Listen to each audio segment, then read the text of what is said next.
Students, आपके second semester के internal exam के लिए कुछ इम्पोर्टेंट क्वेश्चंस बता रही हूँ। तो important questions for internal exams 2022। Note, यह प्रश्न पत्र कुल 3 खंडों अ, ब और स में विभाजित है। खंड ए में 7 अति लघु उत्तरीय प्रश्न दिए गए हैं। इनमें से किन्हीं 5 प्रश्नों के उत्तर दीजिए। प्रत्येक प्रश्न 2 अंक के हैं।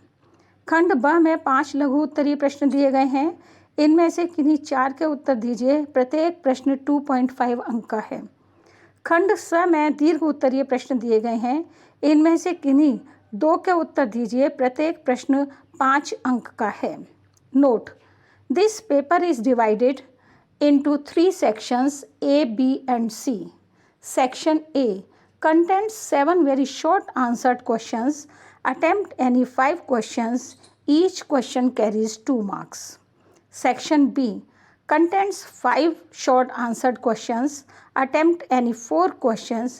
Each question carries 2.5 marks. Section C contains 3 long answered questions. Attempt any 2. Each questions carries 5 marks.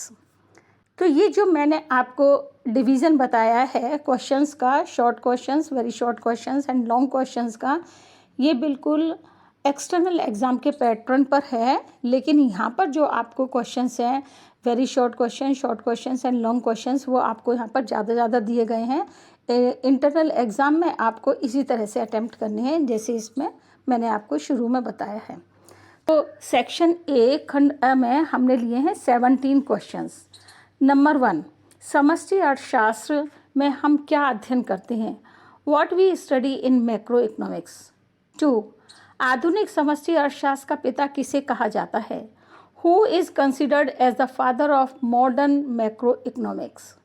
3, सूक्ष्म अर्थशास्त्र तथा व्यापक अर्थशास्त्र में 2 अंतर बताइए। Give 2 differences between microeconomics and macroeconomics. 4. Bharat में राष्ट्रीय आय समिति का गठन कब हुआ? When formulated National Income Committee in India. 5. राष्ट्रीय आय एक प्रवाह है अथवा stock? National income is a flow और स्टॉक। 6.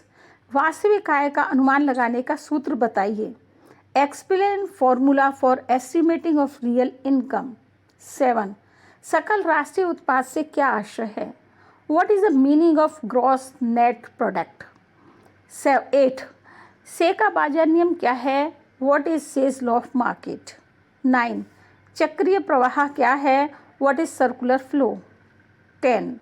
एक सरल अर्थव्यवस्था में मुद्रा प्रवाह है का उदाहरण दीजिए। Give an example of money flow in a normal economy. 11. आर्थिक कल्याण का क्या अर्थ है? What is the meaning of economic welfare? 12. हरित लेखांकन क्या है? What is green accounting? 13. Keynes के सिद्धांत का प्रारंभिक बिंदु क्या है? What is the starting point of Keynesian theory? 14. उपभोग बचत प्रवृत्ति से क्या आशय है? Explain propensity to save. 15. प्रति व्यक्ति आय किसे कहते हैं? What is per capita income? 16. शुद्ध राष्ट्रीय उत्पाद किसे कहते हैं? What is net national product? 17. घरेलू आय का क्या अर्थ है? What is domestic income? Short questions, section B. आर्थिक विरोधाभास क्या है? What is economic paradox? Number 2, समष्टि अर्थशास्त्र की 4 सीमाएं बताइए। Explain 4 limitations of macroeconomics. 3. राष्ट्रीय आय क्या है? What is national income? 4. राष्ट्रीय आय को मापने में क्या कठिनाइयाँ आती हैं? What are the problems to measure national income? 5. राष्ट्रीय आय लेखांकन का महत्व बताइए। Explain importance of national accounting. 6. मौद्रिक प्रवाह से क्या आशय है? What is the meaning of monetary flow? हरित लेखांकन प्रणाली पारंपरिक लेखांकन प्रणाली से किस प्रकार श्रेष्ठ है? Green accounting method is better than classical accounting method, how? 8. यदि राष्ट्रीय आय बढ़ती है तो क्या आर्थिक कल्याण में वृद्धि होगी? If national income increases then economic welfare will be increased. 9. प्रतिष्ठित रोजगार सिद्धांत कुछ मान्यताओं पर आधारित है, स्पष्ट कीजिए। Classical theory of employment is based on some assumptions, explain. 10. प्रभावपूर्ण मांग का क्या अर्थ है? What is the meaning of effective demand? 11. उपभोग प्रवृत्ति का क्या अर्थ है? What is the meaning of propensity to consume? 12. राष्ट्रीय आय की विशेषताएं बताइए, explain the features of national income. 13. समष्टि अर्थशास्त्र का महत्व बताइए, discuss importance of macro economics. Section C, long questions. समष्टि अर्थशास्त्र का अर्थ एवं परिभाषाओं का उल्लेख कीजिए। Explain the meaning and definitions of macro economics. Number 2, राष्ट्रीय आय को मापने की प्रमुख रीतियों का उल्लेख कीजिए। Explain main methods of measurement of national income. 3, सकल राष्ट्रीय उत्पाद की गणना विधियों को समझाइए। Discuss the methods of estimating GNP, gross national product. 4, राष्ट्रीय आय एवं आर्थिक कल्याण में संबंध बताइए। Explain relationship between national income and economic welfare. Number 5, उपभोग प्रवृत्ति के प्रकार बताइए।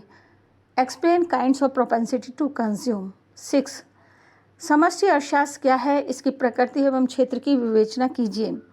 What is macro economics? Discuss the nature and scope.